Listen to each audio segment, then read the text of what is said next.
Let's take a look at the signals and do a signal overview here. So again, the signals are green, yellow, red. So when the signal is green, what this means is that risk in U.S. equities is low according to our proprietary model.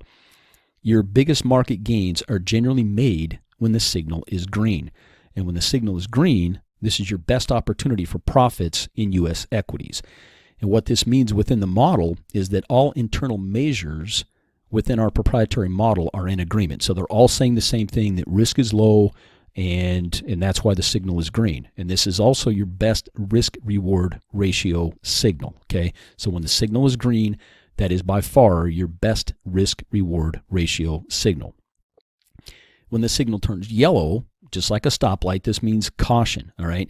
Now, in a yellow signal, what you can probably expect is sideways to slightly lower or higher price action within the overall market. Within the model, this means that several indicators in the model are showing signs of weakness. But there's some of the internal measures in the proprietary model are in disagreement. So some of the indicators in the model are more sensitive than others, right? So the more sensitive indicators will start to roll over first, hence the signal will go to yellow, but some of the longer trend signals still have not rolled over yet, okay? So within the model and the market, when the signal is yellow, this means there's uncertainty, there's lack of conviction, both in the markets and in the model. Now this is possibly, when the signal is yellow, it's possibly the beginning of a correction or downturn. It doesn't mean that the signal will go red, but generally, if it does, you start off with a green signal, then it turns yellow, and then it turns red. Now, sometimes it'll go green, yellow, green, so it'll go back to green after being yellow. But this is that transition period where the market's going to be sideways to slightly up or down. And again, the signal, I want you to understand, I want you to have realistic expectations. The signal will not pick the exact top, but when the market is topping and rolling over, the signal will be green, and then as the market starts to roll over, the signal will turn yellow, okay? But it will not pick the exact top. When the signal is red, what this means is that risk is high in U.S. equities according to our proprietary model. All internal measures in our model are in agreement. So just like when the signal is green, right, everything's go when it's green. Well, when it's red, it means that everything in the model is saying the same thing, and what you can expect is that the worst market declines, including bear markets, are going to happen when the signal is red. This is the most dangerous time and dangerous conditions to own equities in in the market when the signal is red. This is by far the worst risk-reward ratio signal. And just so you understand, the markets will bottom and start to rise when the signal is still red. Again, the signal will not pick the exact bottom. Okay, so I just want you to have realistic expectations of how this works. It's based on the philosophy, and it's a trading philosophy, of cut your losers and let your winners run. And guys, to make money in the markets going forward, you have to embrace this philosophy. Cut your losers, let your winners run. So how well does simple market signals work? Well, let's start off by looking at a buy and hold philosophy from 1999 through 2014. And what we can see here, and we're looking at a chart of the S&P 500, and so we're going to start off in the left-hand side of the chart there in 1999, and you can see the market start to rise up, and then we hit this blue line, which, by the way, if you look over to the right, you can see the scale. That's 1,500 on the S&P 500. So that's 1500 is the price level.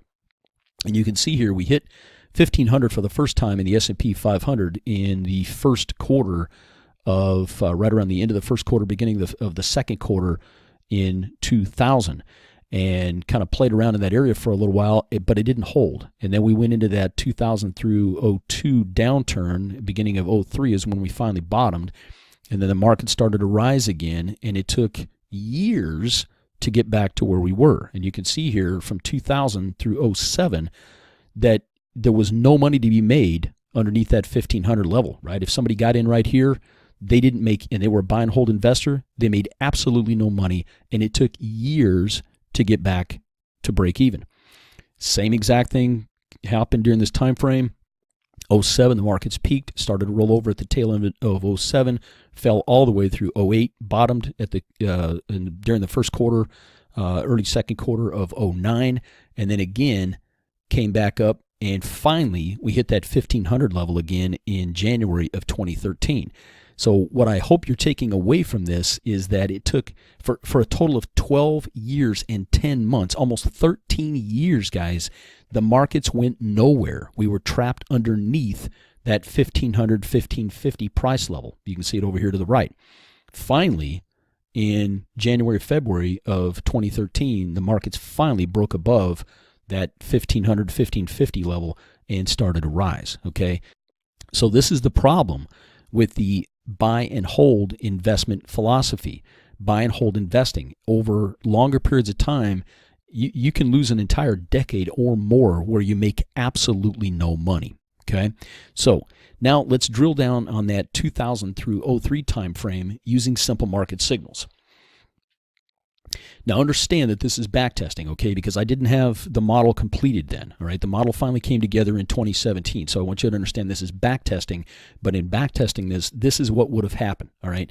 Simple market signals would have been red for the majority of this downturn, all right? So now let's drill down on this and see what the numbers look like. So the signal would have went red on the S&P 500 at 1450, at the 1450 level, in September of 2000, and then the final signal, the final green signal, would have went green, right? The signal would have went green at 890 on the S&P 500 in April of 2003. So there was a total of 560 S&P 500 points in the red zone. That is a 38.62% loss. Now, if you lose 38.62%, it takes 62.92% to get back to break even. And again, you know that takes years. We've seen that, okay? It took years to just get back to 1500, 1550. So this, again, is the problem with losses, all right?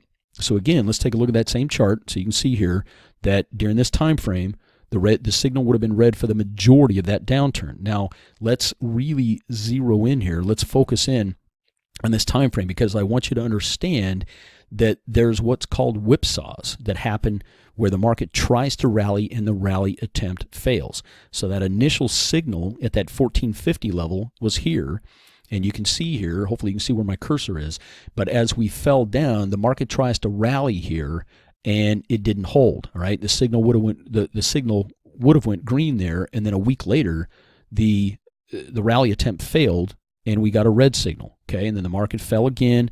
The market tried to rally. We got a green signal there, if you can see the cursor. A few weeks later, the rally attempt failed. We got a red signal, all right? So the key here, and the way I use this is I'm not invested when the signal's, I'm in cash when the signal is red, okay? That's the way I design this. Now, if you're going to employ this, you have to figure out how you want to use it, but I would encourage you to at least minimize your equity exposure during the red signals, but assuming, like the way I use it, that I'm in cash when the signal's red, and then I get invested when the signal is green, you would take some small losses here, right? You get in the market, and then a few weeks later it fails, and it may fail at a slightly lower level, right? The red signal comes out at a slightly lower level than what the green signal was, so you may take a small loss there. Again, the same thing happens here. It goes green, goes red, and then you had another one of these whipsaws. Okay, these are called whipsaws, where you get in, and again, the rally attempt fails. This is just the way investing and trading works, okay? Then the final signal, the green signal, where the market finally went green and held, happened here, and then you can see that we took off, and to the right of the chart there, we started to climb out, all right? But this is what would have happened. Again, this is hypothetical. I went back and did the back testing on this, but I just want you to understand what I meant by the signal would have been red during the majority of the downturn, but there was a few failed rally attempts where the signal would have went green, and you potentially could have gotten in, and then within a week or two or so, maybe a month later, you would have had to get back out and perhaps taken a small loss. The point is, don't take big losses, okay? If you're going to be a successful investor and trader, you cannot take big losses. Take small losses, don't take big losses. Now, let's do the same thing and take a look at that 2007 through 2009 time frame using simple market signals. Again, we can see here that the signal would have been red, the weekly signal would have been red for the majority of this downturn, and the exact numbers on this, the signal would have went red at 1500 on the S&P in November of 07, and then the signal would have went green on the S&P 500 at 875 in April of 09. That means there was 625 S&P 500 points in the red zone. That is a 41.67% loss. If you lose 41.67%, it takes 71.43% gain to get back to break even. Guys, do you know how hard it is to make 71%? That takes years. It's really, really hard. Okay? So again, cut your losers, let your winners run. Cut your losses to keep your losses as small as possible if you want to be a successful investor, if you want to make money over time in the stock market. The whole key is to minimize your losses, maximize your gains. Okay? So again, we're looking at this same chart, so we can see the signal would have went red here and then would have went green there. Now again, let's kind of put it under the microscope, so to speak, and take a look. During this period of time, there was only one whipsaw. Okay, and doing the back testing on this, the market fell so quickly during that 07 through 09 time frame that there was only one rally attempt that would have triggered a green signal. And then you can see here a week later, each one of these bars, these candlesticks is what these are called, is a week. Okay, it's representative of a week in the S&P 500. So this week the signal went green, and then this week the signal would have went red, and it would have stayed red through that entire time period. And then finally here you can see in the lower right hand corner of the chart where the two lines intersect, the signal would have went green there. Okay, so again, that's using simple market signals, and that's what would happen during that 2007 through 09 time frame. Now, let's take a look at something a little bit more recent. And again, I was using the model during this time frame. I've had it up and running since 2017. And so now let's take a look at the calendar year 2018, which was, again, another real tough year. But what I did here, just to make it easier to understand and see, is as I just separated this out, green and then the yellow and reds are together. I didn't separate those out, but just to give you an idea how this would have worked for you in 2018. You can see here that the signal was green and then went yellow here, and then this period here between the end of January through the beginning of June of 2018, the signal was either yellow or red. And then we got a kind of a short signal here just for a short period of time, a few weeks, where the signal was green in June, but the rally attempt failed and went back into yellow. It never did go completely green, so you can see here that sometimes it goes, it didn't go completely red, but you can see here that sometimes the signal will go green, yellow, green again, and then we got a green signal, okay? And then you can see that in October of 2018, about the first week or so of October, the signal again went yellow and then red. And so if you go and look up the returns for the calendar year 2018, you're going to find the market was down over 6%. But you can see here that if someone was invested just during the green periods, okay, you would have only been invested about 4 months of the year, but you would have had a positive return. So the way I use simple market signals, now you'll have to make up your own mind how you want to employ this, but the way I use it is I'm invested during the green periods, I'm in cash during the yellow and red periods, okay? But you can see here that you would have made money here, you would have made money during this green period, and then if you just would have avoided the yellow and reds, you would have actually made money in 2018, where people that were fully invested all year long actually lost money, okay? But there are times like this green period here where you could get in and out at around the same price, maybe even lose a little bit. And then the same thing on the yellows. You could sell out if indeed you sold out when the signal turned yellow like I do, and then you could get back in when the signal turned green, and you might buy back in at a slightly higher price.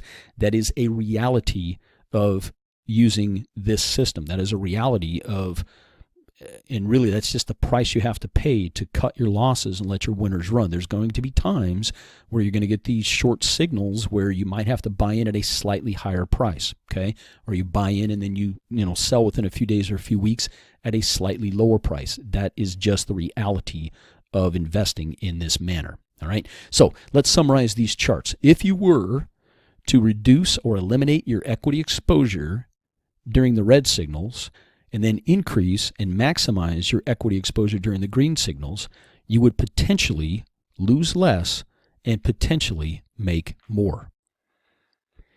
So simple market signals helps you know when to play offense and defense, and it gives you the potential to lose less and make more. I can't guarantee that that's going to be your experience, but simple market signals will at least give you the potential to lose less and make more.